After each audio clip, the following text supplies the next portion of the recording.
நான் தப்பு பண்ணிட்டேனே, ஆண்டவருக்கு பிரியமில்லாத செஞ்சிட்டேனே, ஆண்டவருக்கு அவமானத்தை கொண்டு வந்துட்டேனே, கர்த்தரை தேடாமல் இருந்துட்டேனே, நான் இந்த மாதிரிலாம் சோர்ந்து போய் ஆண்டவரை குறித்து குறை சொல்லிட்டேனே, முறுமுறுத்துட்டேனே அப்படின்னு நினைக்கிறீங்களா?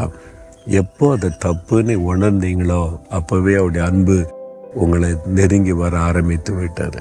நான் இப்படி உன்னை மறக்க முடியும், நான் இப்படி உன்னை வெறுக்க முடியும், நான் இப்படி உன்னை கைவிட முடியும், நீ என்னுடைய பிள்ளை தானே, என்னுடைய மகள், என்னுடைய மகன், நான் இப்படி வெறுக்க முடியும்னு ஆண்டவர் சொல்றார். நான் உன்னை வெறுக்கவும் மாட்டேன், கைவிடவும் மாட்டேன்னு சொன்னேன். அவருடைய அன்பு எவ்வளோ ஆச்சரியமான அன்பு இல்லை?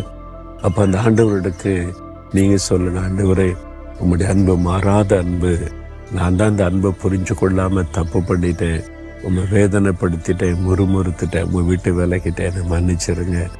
நீர் கைவிடாத தேவன், என்னை கைவிடாதபடி நடத்த உங்கள் கரத்தில் மறுபடியும் என்னை ஒப்பு கொடுக்கிறேன்னு சொல்லுங்க.